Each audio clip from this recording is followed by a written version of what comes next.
अगर आप भी चाहते हैं आर के फिल्म्स के ऑडियो और वीडियो आप तक पहुंचे तो लाल बटन दबाकर चैनल को सब्सक्राइब करें और साथ में बेल आइकन को जरूर दबाएं।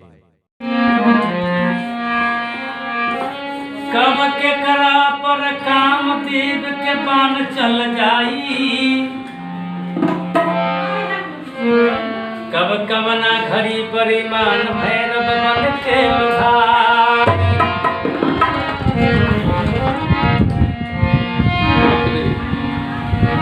सीता पर रावण अपन लंका जरा दिहले,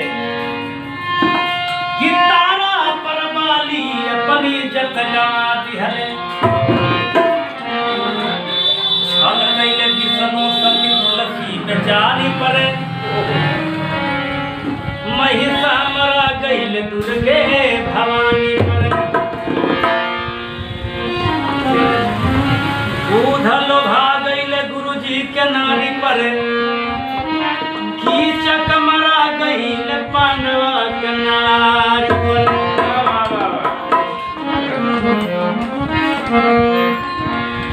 देखिए हमारे सभा में उपस्थित है गुरुकुल कपिल देव बाबू है और हमारे पुराने संगतिया नमा भूल गए राम वृक्ष बाबू। तो जवाना था हम लोग कि जब सब भाई खड़ा होते थे तो झूम झूम के लोग देखता है। तो 2 दिन की जिंदगानी रे प्राणी कहे भरत कुमार रे। जिस मनुष्य के पास विद्वता होती है उसके पास अहंकार घमंड गुमान नहीं होता है, न होना चाहिए। मानवीय गुण जिसके पास है उसके घर में गृह लक्ष्मी खुश रहती है। तो 2 दिन की जिंदगानी रे प्राणी कहे भरत कुमार रे। 2 दिन की जिंदगानी रे प्राणी कहे भरत कुमार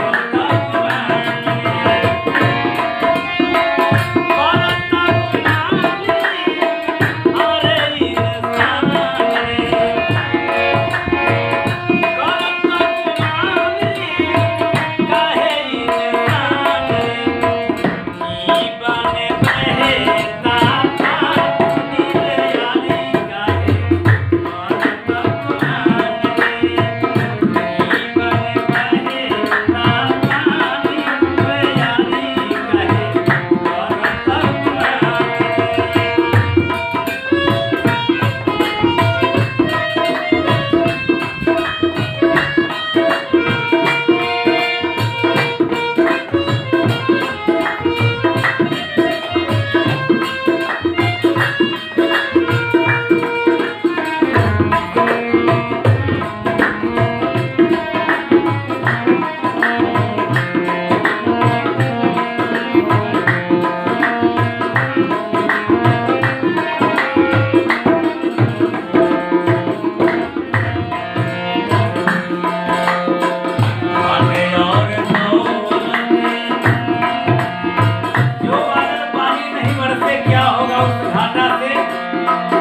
दौलत लेके कौन गया पूछने बिगड़ा दादा।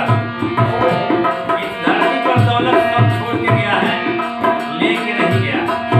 लेके सिर्फ इस नर्तन शरीर को जला के चला गया है, छोड़ के गया है कृति कर्म अर्थ विचार।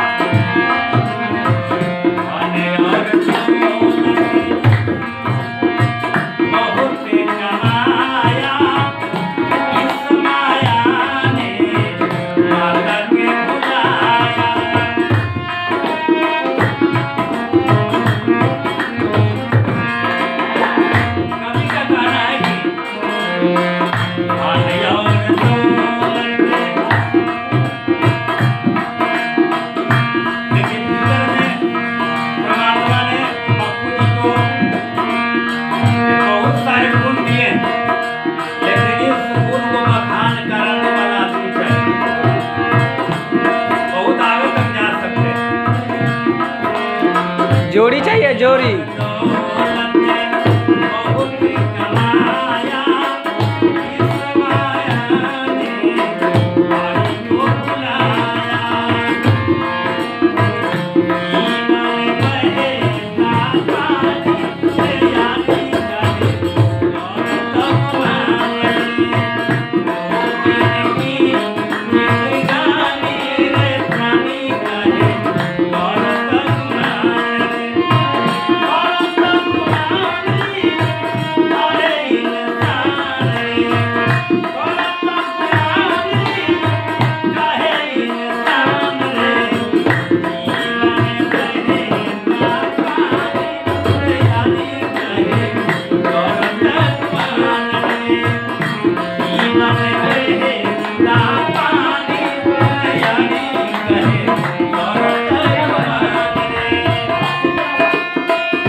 मंगली